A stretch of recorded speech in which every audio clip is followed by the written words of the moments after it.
अभी रिसेंटली ही कह रहे थे कि ट्रैवल एजेंट्स का तो कोई डाटा ही नहीं है, उन्होंने पार्लियामेंट में भी कहा है, तो फिर ये डेटा कहाँ गायब हो जाता है?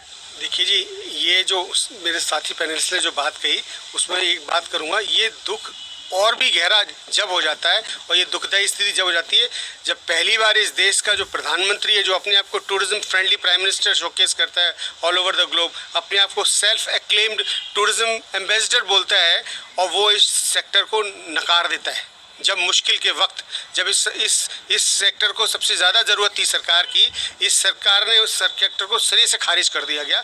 ये दुख सबसे ज़्यादा गहरा हो जाता है और सवाल खड़ा करता है ये शायद ये जुमला था क्या? ये पर्यटन क्षेत्र के लोगों को आकर्षित करने का जुमला था। पर्यटन का नाम ले लेके जो एक नैरेटिव सेट किया गया कि ये टूरिज्म फ्रेंडली प्राइम मिनिस्टर है, ये वक्त था जब उन्हें साथ देना चाहिए था इस पर्यटन क्षेत्र का। आप मेरे भाई ने बात की, एक लोग सुसाइड करने जा रहे थे लखनऊ के अंदर, एक ट्रांसपोर्टर ने सुसाइड किया अपने बेटी के साथ, अपनी वाइफ के साथ। कोई सनसनी बनी क्या आज तक यूपी में?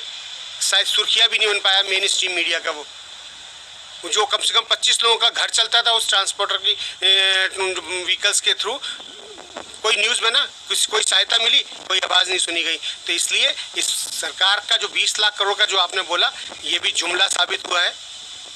ये जुमलेबाज सरकार है, इसके पास जुमले के अलावा कोई नहीं है। आप मेरे साथी ने बताया हमें 1 रुपये का सहायता नहीं मिली, दूसरे साथी ने बताया हमें तो कुछ मिला ही नहीं, कोई डाटा नहीं है। तो ये प्रूव होता है जो 20 लाख करोड़ था ये जुमला था। ये केवल आपको परसेप्शन क्रिएट करने के लिए, हाँ जी सहायता मिलेगी, इंतज़ार करो मिलेगी, जो इसके झांसे में आ गए वो आ गए। तो इसलिए मैं नहीं मानता ये सब जुमलेबाजी थी। 20 लाख करोड़ का फ़ायदा किसी को नहीं मिला, बल्कि दुख और गहरा हो गया है। ये ब्रीच ऑफ ट्रस्ट। आपने आए, मैं टूरिज्म फ्रेंडली प्राइम मिनिस्टर हूँ, मैं इस इंडस्ट्री को बढ़ाऊँगा, लेकिन आपने किया क्या? जब बोलने का वक्त था, आज प्रधानमंत्री पर्यटन के ऊपर कुछ बात नहीं करने के लिए राजी होते। पूरा कोविड काल 1 साल निकल गया, किसी पर्यटन क्षेत्र के लोगों को कोई सहायता नहीं दी गई। टैक्स लेने के लिए सरकार है, सरकार ने अपना बिजनेस ऑन रखा है, रेवेन्यू, सरकार के रेवेन्यू में कोई कमी नहीं आए। होटल धंधा करे ना करे, उसके खर्चे चले ना चले, लेकिन उसको अपनी लाइसेंस फीस, एक्साइज फीस सारी बराबर मिलनी चाहिए। ये कौन सा न्याय है? बाकी कंट्री से जब दूसरे देशों से कंपेयर करने की बात आती है, हम विश्वगुरु बनेंगे, ऐसे विश्वगुरु बनेंगे। हमसे छोटे छोटे देशों ने अपने सारे बिजनेस यूनिट से उनकी इलेक्ट्रिसिटी बिल माफ़ किया, उन्हें सहायता दी है। जो पर्यटन व्यवसायी थे, यूरोप से सहायता उदाहरण लो, यूके से लो, उन्होंने जो भी प्राइवेट सेक्टर में लोग काम करते थे उन्हें पैकेज दिया है। कोविड काल का जो लॉकडाउन था उसमें उनको गवर्नमेंट की तरफ से फाइनेंशियल स्टिमुलस मिला है। हमें तो कुछ नहीं मिला।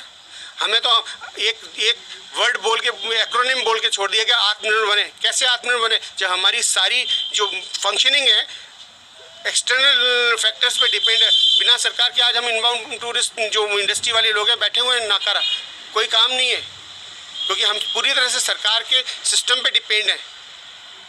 तो हम कैसे आत्मनिर्भर बने भाई? आपने हमारे रास्ते बंद कर रखे हैं आत्मनिर्भर बनने के। हम बनना चाहते हैं आत्मनिर्भर, हमें रास्ता खोलो, तो हमारा रास्ता खोलो, हम आत्मनिर्भर बन के दिखाएं। हमें नहीं चाहिए आपसे कोई स्टिमुलस, हमें नहीं कोई चाहिए मदद, लेकिन हमारा जो जीने का रास्ता है वो तो खोलो, मीन्स ऑफ सर्वाइवल तो खोलो हमारे को। कैसे आत्मनिर्भर बनेंगे?